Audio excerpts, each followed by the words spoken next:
Doc Divas de hoje tem Amy, o documentário de 2015 dirigido por Asif Kapadia, que também dirigiu o documentário Senna, sobre o Ayrton Senna, e como ele conseguiu retratar a vida artística e pessoal da Amy Winehouse, que era uma figura tão forte, tão talentosa e tão trágica, de um jeito chique, sem sensacionalismo nenhum e muito bonito também. Eu me apego muito às primeiras imagens de um documentário, porque eu acho que são elas que dão o tônus do tipo de recorte, do tipo de coisa que a gente vai assistir pelas próximas horas. E a primeira imagem de Amy é uma gravação caseira dela com 14 anos, na casa de uns amigos e tal. É aniversário de um deles. E aí eles começam a dar parabéns e tal. E a Amy começa a cantar Happy Birthday to You, bem Marilyn, no aniversário do John Kennedy, sabe? E aí depois que ela termina de cantar com aquela voz de cantora de jazz, meio que os amigos dela ficam... sabe? Não sabia nem o que dizer, somente sentir. E esse é justamente um dos grandes trunfos do documentário, que traz uma quantidade enorme de material inédito, de gravações caseiras, que foram, em grande parte, cedidas por Nick Szymanski, que é o primeiro empresário da Amy Winehouse. Na época em que ele descobriu a Amy Winehouse, o Nick tinha 19 anos. E ele estava trabalhando como uma espécie de caça-talentos da 19, que era um braço da gravadora, tal, onde ele trabalhava. E aí, através de um amigo em comum que falou pra ele, Nick, cara, eu tenho uma amiga que canta jazz pra caralho. Ele entrou em contato com a Amy Winehouse e falou, você não tá pensando, de repente, em gravar umas composições, umas coisas suas, pra gente descolar aí um contratinho com a gravadora, tal? E aí a Amy falou, ok, beleza. Nessa época, ela tava cantando com a Jazz Youth Orchestra lá em Londres e já tava bem arriscando as primeiras composições, porque ela sempre achou que o que tava nas paradas não representava ela queria fazer uma coisa diferente, se expressar musicalmente, então foi um timing perfeito, digamos assim. E aí, parece uma coisa até meio profética, sabe? Porque a Amy não tava necessariamente correndo atrás da fama, buscando um sucesso. Ela tava mais descobrindo a sua voz artística. E, inclusive, tem até uma frase dela no documentário dizendo que ela sente que foi posta no mundo pra isso, pra cantar. Falando em frases de Amy Winehouse, em sonoras de Amy, o documentário é inteiro costurado com imagens caseiras, vídeos caseiros de amigos e pessoas próximas da Amy Winehouse, imagens de apresentações dela na TV, entrevistas e etc. E, em muitos momentos, só se ouve o áudio da Amy. Alguns a gente sabe de onde são, de entrevistas, etc. Outros não fica claro, e aí a gente escuta meio a voz dela narrando sobre imagens, uma voz dela até por telefone, muitas vezes. Sei que isso traz uma atmosfera pro filme que parece que a Amy Winehouse tá viva ainda, em algum lugar que só ela sabe. Ou como se ela estivesse se comunicando do pós-vida, sabe? Não sei, dá um certo estranhamento, sabe? Como se fosse uma coisa entre mundos da Amy Winehouse. Mas é bom, é uma coisa positiva porque é uma presença forte da Amy no documentário. Aliás, os depoimentos das pessoas todas que falam no filme são dados por áudio e ilustrados com imagem. E sai um pouco daquele formato tradicional de documentário, talking heads e tal, e fica mais focado nas imagens da Amy Winehouse, com os amigos, com a família, coisas dela criança, e traz ainda mais força pra esse documentário que já tem uma história tão pesada. O que não traz uma sensação nada boa é a voz do encosto chamado Blake Civil Fielder. Que vampiro dos infernos é este homem? E aí ele fala pela primeira vez no documentário, na linha narrativa ali, de quando eles se conhecem, que é quando ela muda pra Camden, começa a frequentar as baladas do local e tal. Sei que a primeira sonora dele, ele já parece assim, Darth Vader. Oh, I met Amy. We were playing pool, blá, blá, blá, blá, blá. Nossa, cara, sensação horrorosa que esse homem traz. E é foda como a presença e a existência do Blake foi responsável por tantas viradas na vida dela, né? Back to Black foi composto inteirinho pra ele, depois que ele terminou com ela de um jeito escroto por mensagem, falando, na verdade não te quero, vou voltar com a minha ex e etc. Podia chamar até Blake to Blake esse álbum, do tanto que ela sofreu e depositou todo esse sofrimento na sua arte. Foi também sob influência de Blake que a Amy começou a usar drogas mais pesadas, como crack e heroína. Apesar de que no doc, ele bem tira o corpício fora, mas é óbvio, não é mesmo? E a prisão dele também desencadeou ali, ó, terminou de fuder o rolê da Amy Winehouse. Então a presença do Blake é muito forte na vida dela, infelizmente. Bom, o doc começa ali no início da carreira da Amy Winehouse com o primeiro álbum, Frank, que é animal, inclusive. Mas passa, logicamente, pela infância dela,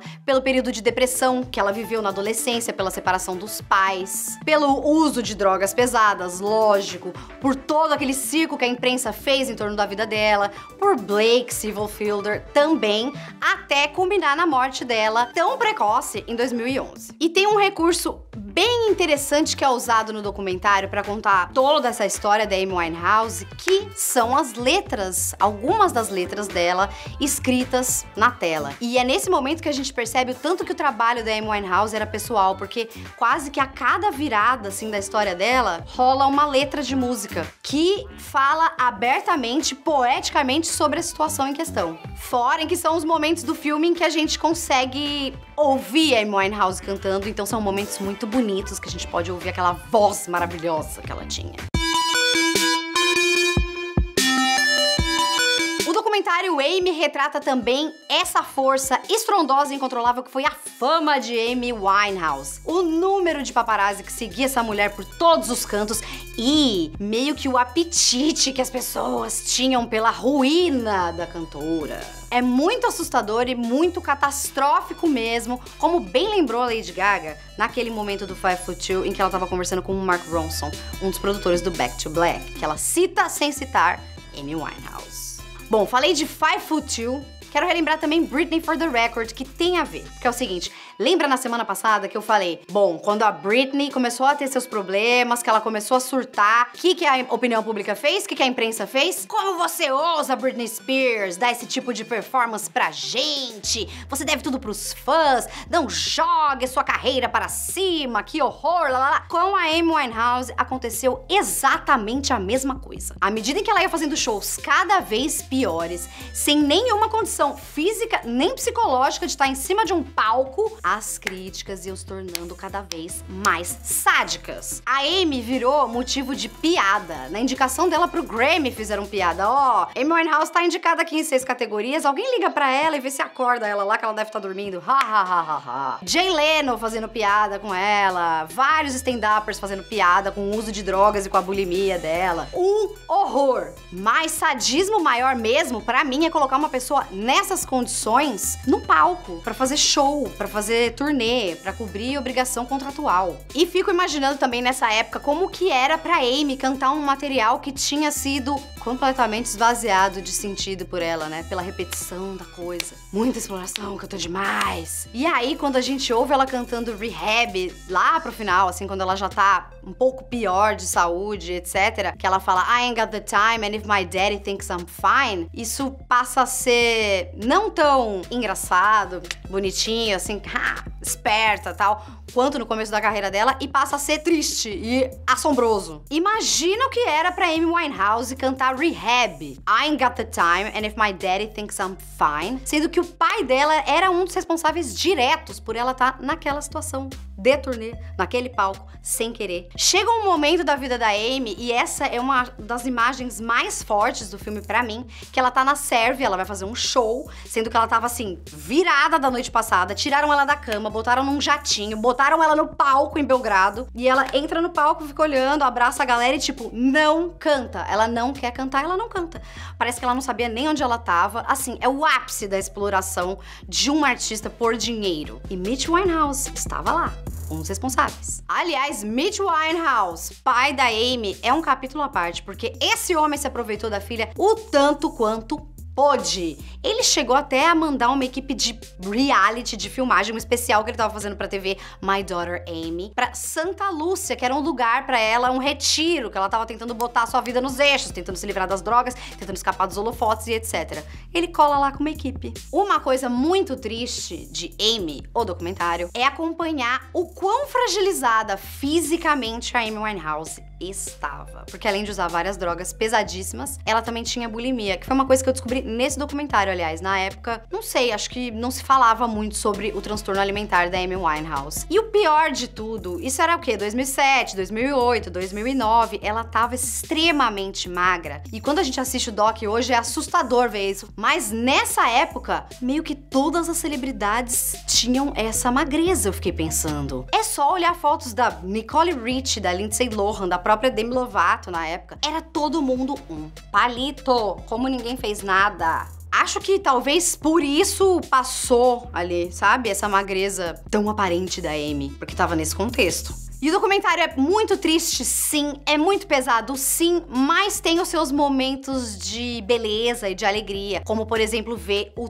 tanto que os amigos da Amy Winehouse se importaram com ela em todos os momentos. O Nick Shymansky, que é o ex-empresário dela, que no fim ele acabou sendo demitido justamente porque ele queria cuidar dela, queria botar ela na rehab, antes da gravação do Back to Black. E o Mitch Winehouse e a galera da gravadora falou: não, Amy, se joga, grave outro disco. Outro momento muito legal é ver a Amy Winehouse ganhando o Grammy por gravação do ano. E quem anunciou que ela tinha sido a vencedora? Tony Bennett, um dos grandes ídolos dela. Aliás, no documentário também tem umas imagens dos bastidores da gravação da Amy Winehouse pro disco Do It's True do Tony Bennett. E é tão legal ver a Amy, meio que na época em que ela tava tentando se reerguer, ela já tava com a aparência mais saudável, cantando, pagando pau ali, vencer a vida com um dos seus ídolos, maior, que era o Tony Bennett. E ele foi super legal com ela também, eu acho que eles tiveram uma conexão, e ele foi paciente quando ela não acertava alguma coisa, porque ela tava nervosa e tal.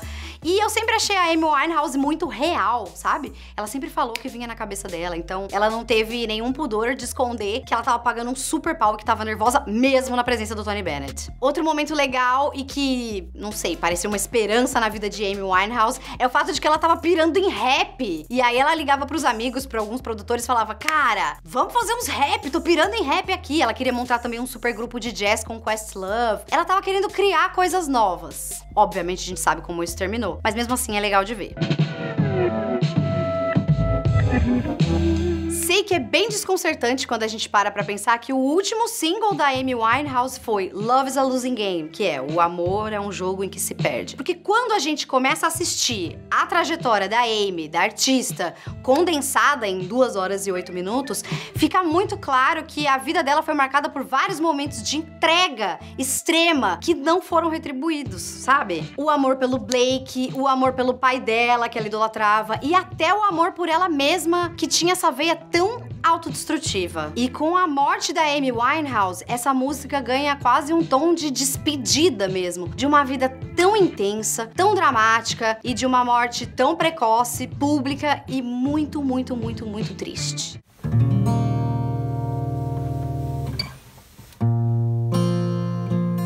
O Doc Divas de hoje fica por aqui, com esse documentário tão pesado que é Amy. Tem na Netflix, eu espero que todo mundo assista, porque vale a pena. Semana que vem tem mais Doc Divas, ainda não sei qual eu vou fazer. Mas já tenho meus palpites aqui. Part of Me, talvez, ou Life's But a Dream. Não sei, vamos descobrir semana que vem. Tchau!